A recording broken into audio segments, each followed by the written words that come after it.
What the hell? No! Today we're going to be talking about Infamous Second Son. Infamous wasn't a super popular game. It's in the same categories as a few other games like Prototype 1 and 2, Shadow of Mordor, and Shadow of War. And Saints Row 4 also. Though that one was a bit weird. Thank you. I mean it. You're not wearing pants. This is like when something you love is trying to kill you, and you just can't stop it. Like cigarettes. Exactly. These are all games that I myself have played. If there's any other ones I should cover next, comment down below. Before we start, there is a spoiler warning. I will be talking about every part of the story today. Without further ado, let's get into it. Infamous was released by Sucker Punch in March of 2014. They have been responsible for the making of the 3 previous games in the Infamous franchise. In more recent years, they released Ghost of Tsushima in July of 2020. My first time playing it was just a couple weeks ago, and I just fell in love. Infamous is awesome. You get all these really cool powers and different ways to use them.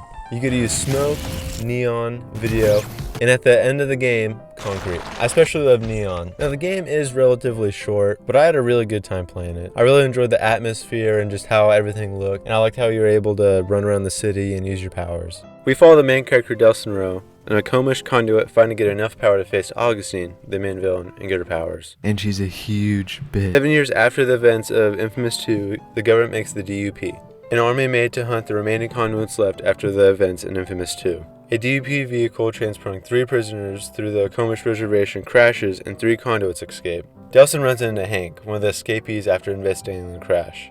Delsin absorbs his smoke powers. When reinforcements arrive, the head Mancho herself comes out and painfully questions us. When she's questioning us, this is when we get our first karma choice. After Augustine tortures the entire tribe, we and Reggie, Delsin's badass cop older brother, how about those heavily armed guys over there now want to hurt you? Go to Seattle and find and stop Augustine. After coming in contact with the other 2 escapees, Fetch and Eugene, Delsin gets the neon and video powers. After the DUP catches the 2, we meet up with Hank again and join him in raiding Augustine's island. Once we get there, we find out that the plan was a trap set up by Augustine. Hank was in on it because Augustine took Hank's daughter. Oh, lady. When my brother finds out what you did, oh, he is gonna... He's gonna what? I literally freaked out when I saw that for the first time. Delsin. Delsin. Damn it, I'm so proud of you. Always have been. No. Love you, bro. After losing Reggie, one of the saddest deaths ever, this is prime ass-kicking fuel we use for Augustine. After mopping the floor with her once again, we lay that finishing move down on her, and it takes the whole damn island down. When we finally get back to the shore, we find out that she fled back to her tower. Once we get to the tower and get in, we engage in a really long boss fight that was very mid. We finally defeat Augustine and get her power. We get 2 endings, and that's decided on the karma paths you chose. Now let's get into some pros and cons about this game. The story was way too short and definitely rushed. One thing that I noticed was that pretty much all the powers were fundamentally the same. Though each power did have a really cool different look, but it basically had the same attacks. I think if you made each power more independent, that would have helped the game a lot and make it 10 times more enjoyable.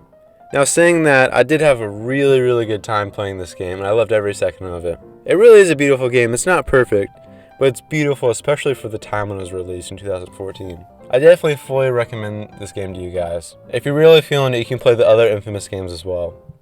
Though I haven't played those just yet. There is a DLC for this game following Fetch.